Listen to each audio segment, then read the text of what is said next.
The storm rolled in hard from the plains, lightning splitting the sky in white fire.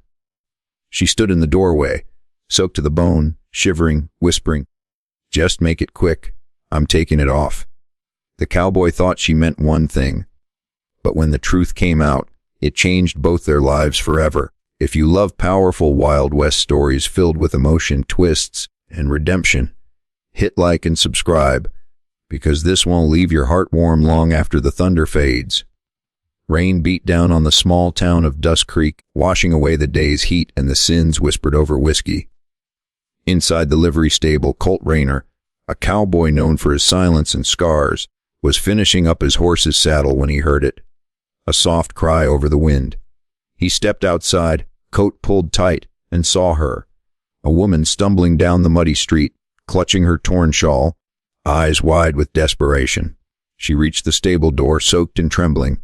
"Please," she said, voice cracking, "I just need a place for the night." Colt nodded, wordless. He wasn't one for questions. He led her inside, toward the fire pit near the back, where the faint glow of coals still burned. She tried to peel off her wet coat, but winced in pain. "You're hurt," Colt said. She shook her head, breathing hard. "It's nothing." "Just make it quick, I'm taking it off." Her fingers trembled as she tried to loosen the soaked fabric. The sleeve stuck to her arm. When the coat slipped free, Colt froze, not from what he saw, but from what he realized. Her arm was wrapped in a bloodied bandage. "Who did this to you?" he asked quietly. She turned away, eyes full of shame. "Doesn't matter," she whispered. "But it did. To him." Through the night, Colt cleaned and rewrapped the wound with careful hands. She flinched at his touch, more from fear than pain. "You're safe here," he said softly, and for the first time, she looked at him, really looked, and saw not a hardened drifter, but a man who'd seen enough hurt to recognize it in someone else. "My name's Mara," she said.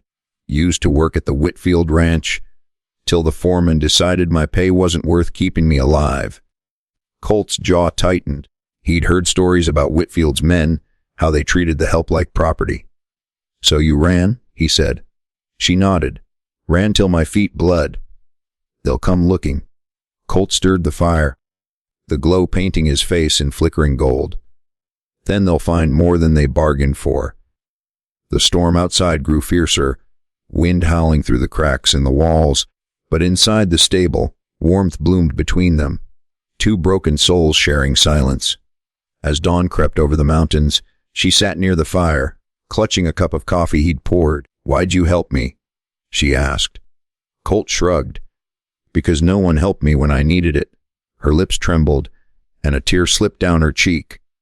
For the first time in a long time, Colt felt something he thought he'd buried years ago, something close to hope.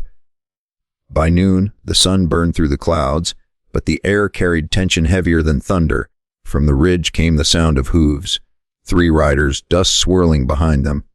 Mara saw them first and went pale. "It's them," she whispered. Colt grabbed his rifle and walked to the stable door, his shadow cutting long across the dirt. "Stay inside," he said. "Colt, don't. Ain't my first fight." "Ma'am." The riders approached, their leader grinning mean. "You seen a woman pass through here?" A patch blood scar on her arm.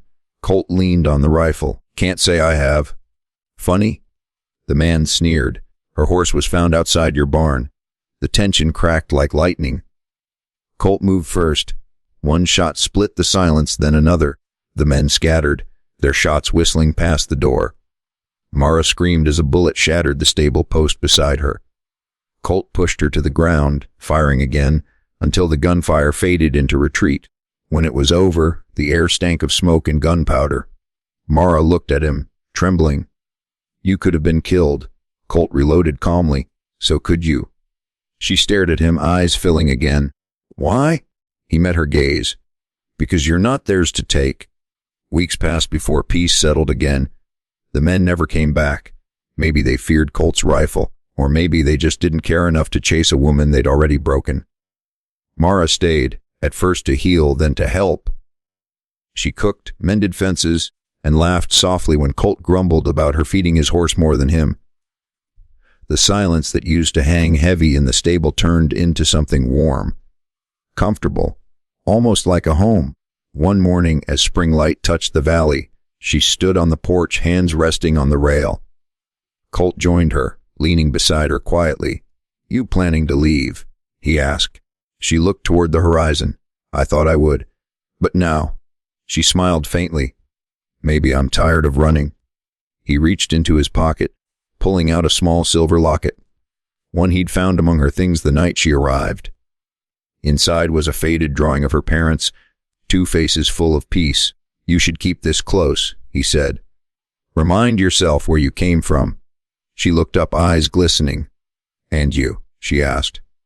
"Where do you belong, Colt?" He hesitated, then answered softly, "Right here if you'll have me." She laughed through her tears. "After everything, you still want me here?" He met her gaze. "You asked me to make it quick that night," he said. "Didn't expect it to last this long." Her smile widened. Then it settled. She reached for his hand, and in that moment, the rancher and the runaway found the one thing they'd both thought they'd lost forever: home. If this story touched your heart, hit like and subscribe, because even in the roughest corners of the Wild West, love can rise from the ashes of fear and find a way to stay